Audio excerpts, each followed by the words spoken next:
Assalamualaikum warahmatullahi wabarakatuh. Selamat pagi anak-anak. Jumpa kembali dengan Bu Lutfi.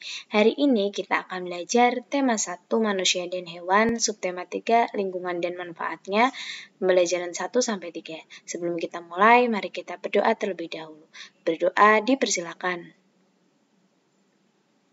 Berdoa selesai.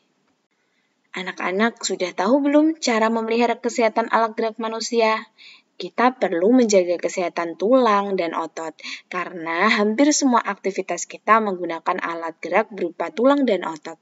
Beberapa cara diantaranya untuk memelihara kesehatan alat gerak yaitu makan makanan yang bergizi dan seimbang. Apalagi makanan-makanan tersebut memiliki vitamin yang baik untuk menjaga tulang dan otot, seperti vitamin D. Kemudian posisi tubuh tegak saat berdiri. Kebiasaan nih anak-anak ada yang membungkuk ya, apalagi kalau membawa tas berisi buku-buku yang berat. Nah, lebih baik dilihat dulu jadwalnya dan disesuaikan. Jangan sampai kalian bawa semuanya buku-bukunya, seperti itu. Jadi, kita bisa membuat posisi tubuh kita terbiasa dengan tegak saat berdiri. Berolahraga secara teratur. Nah, ini sangat membantu kita untuk memelihara tubuh kita supaya tetap sehat dan bugar. Apa dampaknya kalau kita tidak menjaga kesehatan tulang anak-anak? Nah, pasti tentunya ada penyakit atau kelainan pada alat gerak manusia. Nah, di sini Ibu sediakan beberapa penyakit. Kita pelajari satu persatu ya. Yang pertama ada retak tulang atau yang dinamakan dengan fisura, dan kalau patah tulang yang dinamakan dengan fraktura. Kenapa ini bisa terjadi? Biasanya ini terjadi karena benturan benda keras atau bisa berupa juga karena kecelakaan atau jatuh ya anak-anak. Di sini ada bentuknya fraktura. Kalau fraktura itu dia patah tulang ya, dari sebelah kiri sini fraktura ya, itu seperti patah. Kalau fisura dia hanya retak-retak saja, dan ada pula yang mengalami kecelakaan kombinasi ya antara fraktura dan fisura. Udah retak sama patah tulang. Nah, seperti itu gambarnya bisa dilihat ya. Retaknya lumayan banyak dan patah tulang juga. Ini bahaya sekali, maka anak-anak harus menjaga tubuhnya ya. Kemudian ada rakitis disebabkan kekurangan gizi seperti fosfor, kalsium, vitamin D. Nah, anak-anak waktu kecil kenapa kita kok dijemur oleh orang tua? Biasanya itu untuk mencegah rakitis juga. Rakitis ini seperti kaki berbentuk letter O, letter X. Nah, ini karena kekurangan vitamin D salah satunya. Maka kalau kalian simak ada orang yang kakinya bentuknya O ataupun X, itu bisa jadi ketika kecil ia mengalami kekurangan vitamin D. Nah, kita lanjut ke penyakit tulang punggung atau tulang bagian belakang. Nah, ini ada skoliosis, lordosis, dan kifosis. Ini sangat sering dibahas ya. Baik, Ibu jelaskan. Kalau di gambar ini kita mulai dari skoliosis ya. Kalau skoliosis itu adalah kelainan pada tulang belakang berupa tulang belakang melengkung ke arah samping. Nah, kalian bisa lihat gambarnya itu anak saat sedang mengerjakan, itu dia tulangnya cenderung ke samping. Kita lanjut yang kedua yaitu kifosis. Di gambar ada kifosis. Kifosis ini kelainan pada tulang belakang berupa bengkoknya tulang belakang ke arah belakang. Jadi membuat kita itu terlihat membungkuk ya anak-anak, karena tulang bagian bawah belakang itu dia cenderung mengarah ke belakang.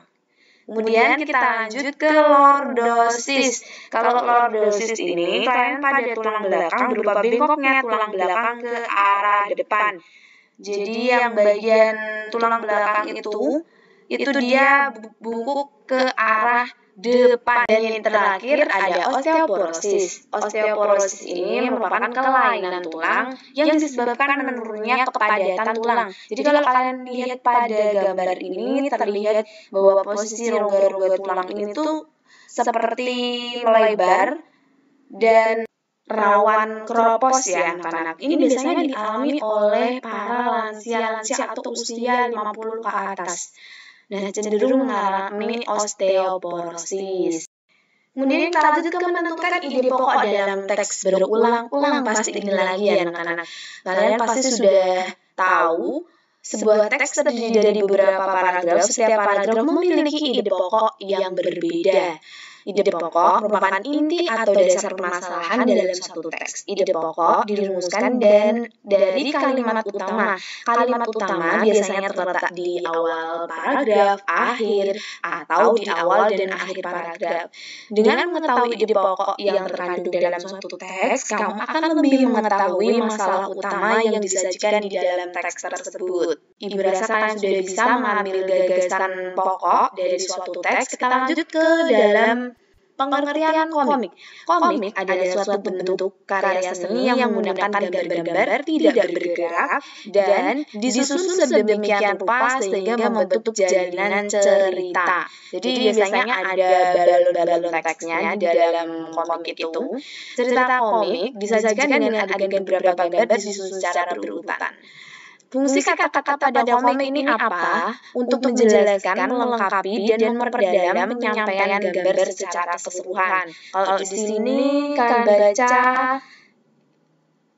maknanya ini mamahnya tidak mau yang impor ya, dia maunya yang lokal, dan cinta produk Indonesia. Seperti itu, ini kan bisa mengambil makna dari komik tersebut.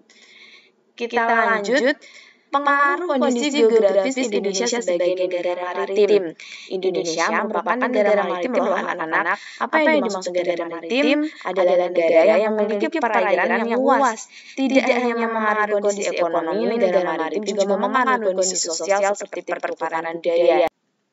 Adapun dampak positif dan negatif akibat pengaruh kondisi geografis Indonesia terhadap kondisi sosial masyarakat.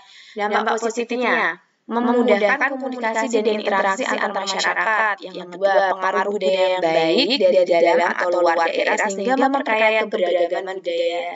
Yang dampak negatifnya, hilangnya budaya asli karena tergerus oleh budaya luar. Yang kedua, munculnya budaya-budaya baru yang belum tentu sesuai dengan budaya setempat. Adapun pengaruh kondisi geografis Indonesia sebagai negara maritim dalam bidang ekonomi maupun sosial. Kita bahas yang ekonomi, dapat memanfaatkan potensi sumber daya laut seperti ikan, terumbu karang, dan kekayaan biologi lainnya yang memiliki nilai jual ekonomi yang tinggi. Yang kedua, menjadikan wisata bahari karena banyak pantai ataupun laut. Nah, itu juga bisa menjadi wisata bahari bagi orang asing sehingga menambah devisa negara.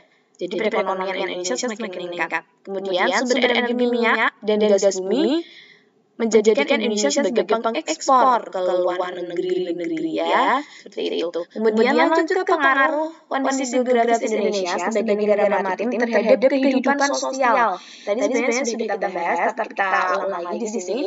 Indonesia terletak pada dua benua strategis dan menjadikan jalur perdagangan dunia yang biasanya dilakukan melalui perdagangan air, sehingga membuka lapangan pekerjaan seperti nelayan, petani rumput laut, pekerja sektor wisata, pelayaran, dan lain sebagainya.